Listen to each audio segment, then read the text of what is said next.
So now we'll start with the revision of retirement of partner.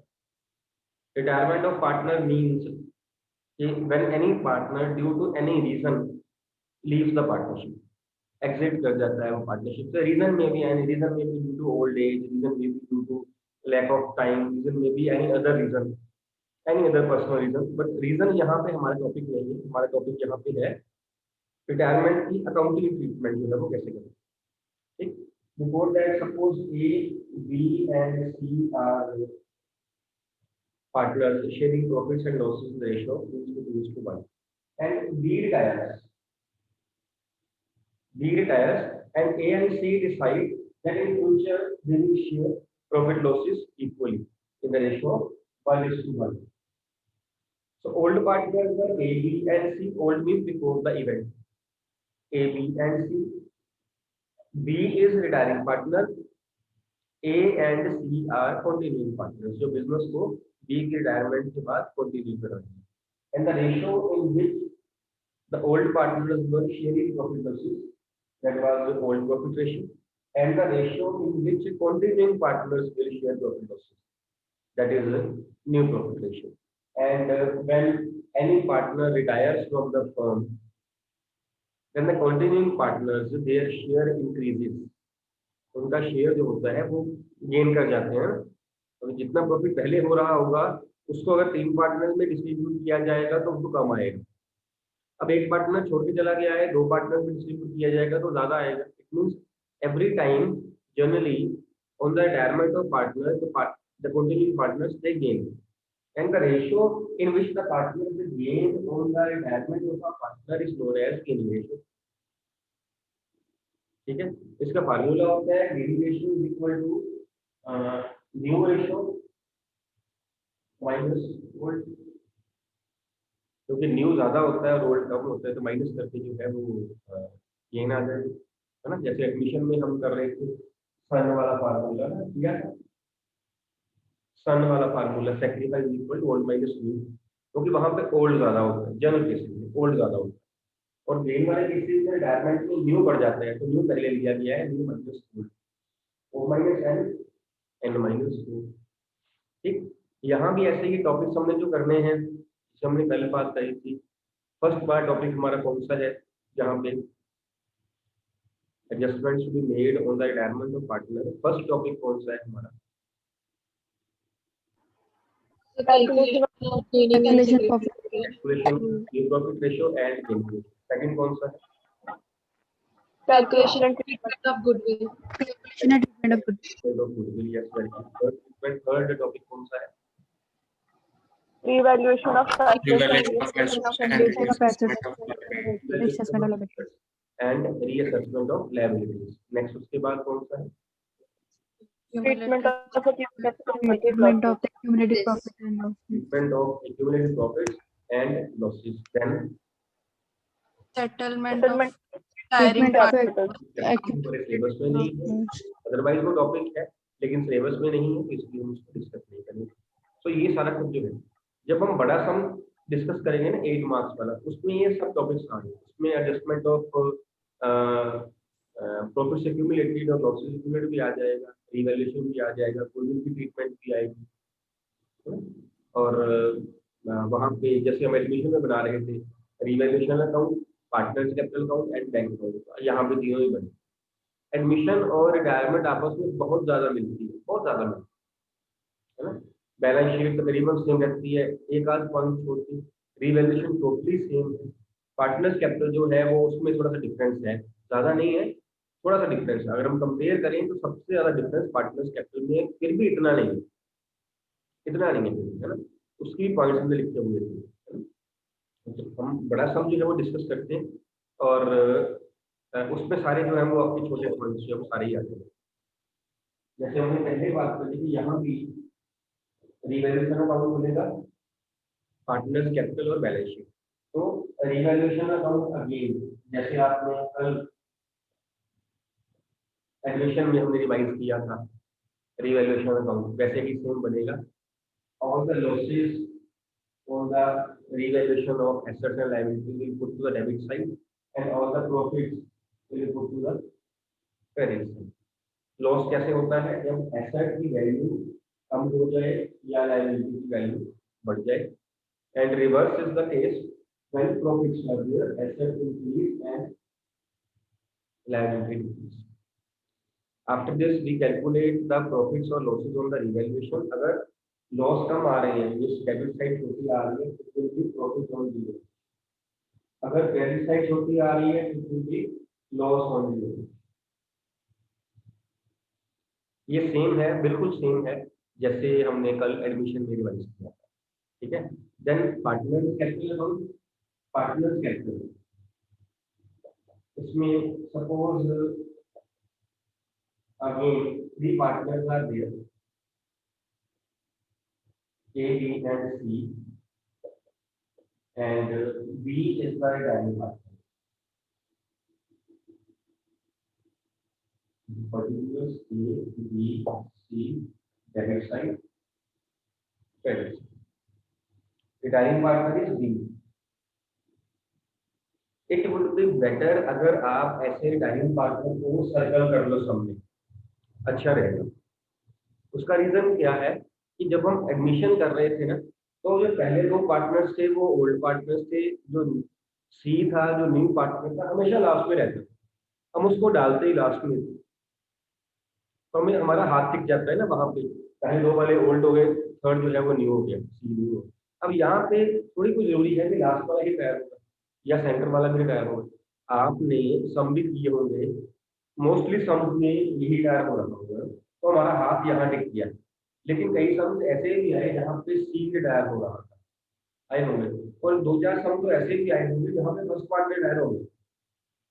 लेकिन हमारा क्या होता है, हमारा हाथ टिक जाता है सेंटर वाले पार्टनर के ऊपर कि A and C are continuing partner, B is retiring partner. अगर आप इसको सर्कल कर लोगे रिटायरिंग पार्टनर को, तो सम करते वक्त आपके माइंड में हर टाइम रहेगा रिटायरिंग पार्टनर को, आपको याद नहीं रखना पड़ेगा, आपके सामने लिखना पड़ेगा। ठीक है। एंट्रीज डालनी होगी, एक भी एंट्री गलत डल गई, सपोज डालनी थी बी की, तो डाल दी हमने ए एस के अकाउंट में, सारा ही सम गलत हो गया, सारा सम गलत हो गया, तो पता भी नहीं चलेगा, तो बैलेंस शीट मिल जानी है। उसका इफेक्ट जो है, लेकिन नेगेटिव डाल दिया, सही नेगेटिव डाल दिया होगा, जिसे हम कहते हैं कंपनसेटिंग एरर्स, वो हो गई तो पता भी नहीं चलना, बैलेंस शीट मिल जानी है। हमें लगना है 8 में 8 मार्क्स आ रहे हैं, बाहर जाके चलना है, पता है कुछ भी नहीं आ रहा। ठीक। तो यहाँ भी पहले स्टेप्स करते हैं। पार्टनर्स कैपिटल में फर्स्ट जो है वो आपका ओपनिंग बैलेंस रहेगा, और ये ओपनिंग बैलेंस तीनों पार्टनर्स का होगा। मैं यहाँ अज्यूम कर रहा हूँ A B and C centre वाला पार्टनर रिटायरिंग पार्टनर है। ठीक है। उसके बाद नेक्स्ट स्टेप क्या रहेगा पार्टनर्स कैपिटल, नेक्स्ट स्टेप बताइए, बोलिए, याद है किसी को? Goodwill. गुडविल। इसको ना एडमिशन से कैच करते रहना बस। एडमिशन में क्या था कि नया पार्टनर कैपिटल लेके आता था, यहाँ पे वो लेके नहीं आएगा, कैपिटल लेके जाएगा, उल्टा उसे पे करना पड़ेगा। वो तो गया, वो पॉइंट तो निकल गया। अब हम कर रहे हैं पॉइंट नेक्स्ट वाला पॉइंट है गुडविल का। और जैसे एडमिशन में था, गुडविल की 2 केसेस हैं, वेदर ही ब्रिंग गुडविल कैश और नो। यहाँ पे ऐसा कोई केस नहीं, यहाँ पे एक ही एंट्री होनी है गुडविल की, goodwill will be adjusted through capital accounts. और उसकी एंट्री होती है continuing partners debit to retiring partners. Continuing partners capital account debit to retiring partners. तो यहाँ पे continuing partners है A and C, एंट्री बन जाएगी A capital debit, C capital debit to retiring partner B. और ये एंट्री जो है गुडविल की जो होनी है, ये बी के रिटायरिंग पार्टनर का शेयर निकाल के एंट्री होगी। सपोज गुडविल जो दी हुई है आपको, फर्म की दी हुई है, वो 6 लाख है, एबीसी की रेशियो जो है सपोज वो 3:2:1 है, और डी रिटायरिंग पार्टनर है, तो 6 लाख से एंट्री नहीं होगी, 6 लाख इंटू 2/6 करके 2 लाख से एंट्री होगी। डी वाले अकाउंट में यहाँ पे हम 2 लाख, और जो ए और सी में डालना है that will be in gaining में आएगा ए और सी। सपोज हम यहाँ अज्यूम कर लेते हैं कि जो गेनिंग रेशियो है वो 3:1 है, 3:1 है, तो 1,50,000 ए में आ जाएगा और 50,000 जो है वो सी में आ जाएगा। ये 2 पॉइंट्स यहाँ पे याद रखने वाले कौन से हैं? गुडविल ऑफ कौन सी एंट्री में करनी है? Entry will be passed with the share, goodwill share of retiring party. And second point कौन सा है? जो ए और सी कंटिन्यूइंग पार्टनर्स में आप डिस्ट्रीब्यूट करोगे, that will be distributed in the gaining. अब जब इसकी पोस्टिंग की बात आएगी ना, इसकी पोस्टिंग की बात आएगी, हर बारी एक तरीके की पोस्टिंग एंट्री एक है, हर बारी ऐसे ही पोस्ट होना है, क्योंकि दोनों साइड कैपिटल अकाउंट खुल रहा है। जैसे हम कैश फ्लो +1 में कर रहे थे कॉन्ट्रा एंट्री, हम ऐसे ही इसको पास करेंगे, ये एंट्री दोनों साइड आएगी। इधर आ जाएगा 2 बीस कैपिटल, यहाँ से हम शुरू करेंगे, हम लास्ट टाइम कैसे करते हैं, हम यहाँ से करेंगे 2 वाले पे 2 बीस का 2 कौन सी साइड है? ये वाली 2 इधर आ गया 20 कैपिटल, और बाय क्या आएगा? By 8 capital and by 30 capital. ये हो गया 2b bye a and c। अब जब पर्टिकुलर में नेम b का है तो अमाउंट a और c में है, जब a और c का है अमाउंट b में है, उल्टा हो गया। b में है a c, a भी a c है, अमाउंट b। तो हमें डेबिट करना था b को, डेबिट कर दिया हमने, क्रेडिट करना था b को, क्रेडिट कर दिया हमने b में, और जब डेबिट करना है a और c को और डेबिट कर दिया a और c। पर्टिकुलर में जो अकाउंट होता है उसके अपोजिट अमाउंट आता है, ठीक है। इसके बाद स्टेप कौन सा होता है? Profit or loss on revaluation. Profit और लॉस। प्रॉफिट से हमारी कैपिटल इंक्रीज होनी है, तो इधर आ जाएगा प्रॉफिट, और ये तीनों में ही आएगा। और अगर लॉस हो तो लॉस जो है उससे हमारी जो कैपिटल पार्टनर्स की वो इंक्रीज होती है, तो लॉस जो है वो इधर आ जाएगा, लॉस को वो भी तीनों में ही आएगा, ठीक है। इसका नेक्स्ट क्या होता है? Accumulated profits and losses. Statement of accumulated profits and losses. Side आएंगे और तीनों पार्टनर्स, लॉसेस है एक्यूमुलेटेड तो इधर आ जाएंगे, और ये भी तीनों पार्टनर में ही आएगा, ठीक।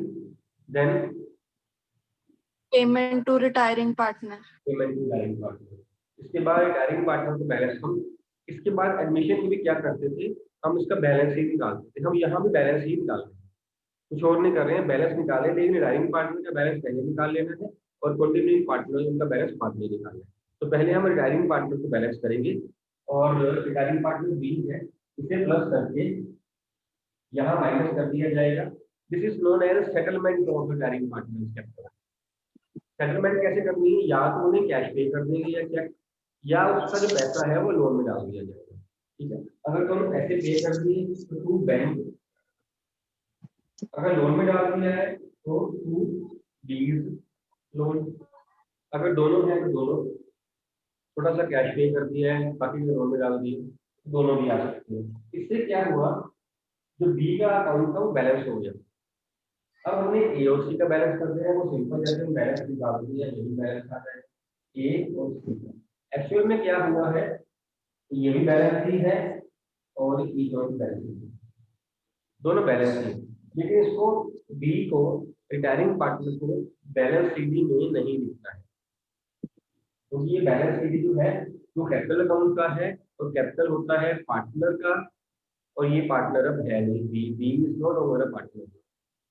पार्टनर जो है उनका बैलेंस शीट जाएगा, बी का या पेमेंट कर दी जाएगी या उसका लोन में ट्रांसफर कर दिया जाएगा। और जब बैलेंस शीट बनेगी, न्यू वाली बैलेंस शीट जब बननी है, तो अगर उसको पेमेंट करी हुई हो तो बैंक किया हो, तो ये एसेट साइड पे बैंक में से लेस हो जाएगा, है ना, उतना पैसा। अगर लोन हो ट्रांसफर किया हो लोन में, तो लोन जो है will appear as a separate liability, separate from capitals, capital की लायबिलिटी में नहीं, सेपरेट फ्रॉम कैपिटल, है ना। और कैपिटल की बैलेंसेस ये दिखाए जाएंगे और सिर्फ ए और सी के दिखाए जाएंगे, आपने समझ किए होंगे। अगर हम बैलेंस शीट की बात करें, बैलेंस शीट में जब हम लायबिलिटी साइड शो करेंगे, हम लिखेंगे दीज लोन अकाउंट, ये वाली, और capital, capital of A and capital of C अलग से दिखाया जाएगा, मिक्स नहीं किया जाएगा। बी को अगर हम कैपिटल में दिखा दें, हमारी बैलेंस शीट मैच कर जाएगी, मिल जाएगी, लेकिन पॉइंट कट जाएंगे और मार्क्स कट जाएंगे, बिकॉज आप बी को एज अ पार्टनर दिखा रहे हो but B has retired from the firm, वो नहीं हो सकता। ठीक है, बाकी सारी एसेट लायबिलिटीज जैसे हम एडमिशन में कर रहे थे वैसे ही होनी है, और रीवैल्यूड फिगर्स पे जो है वो balance sheet asset liabilities show की जाएंगी। अगर किसी एसेट की या लायबिलिटी की वैल्यू कम होगी है तो वो कम करके शो की जाएगी, बढ़ती है तो वो बढ़ा के शो की जाएगी। This is about revision of retirement of. आपका कोई डाउट है तो पूछ लीजिए मुझसे पहले, कोई है डाउट?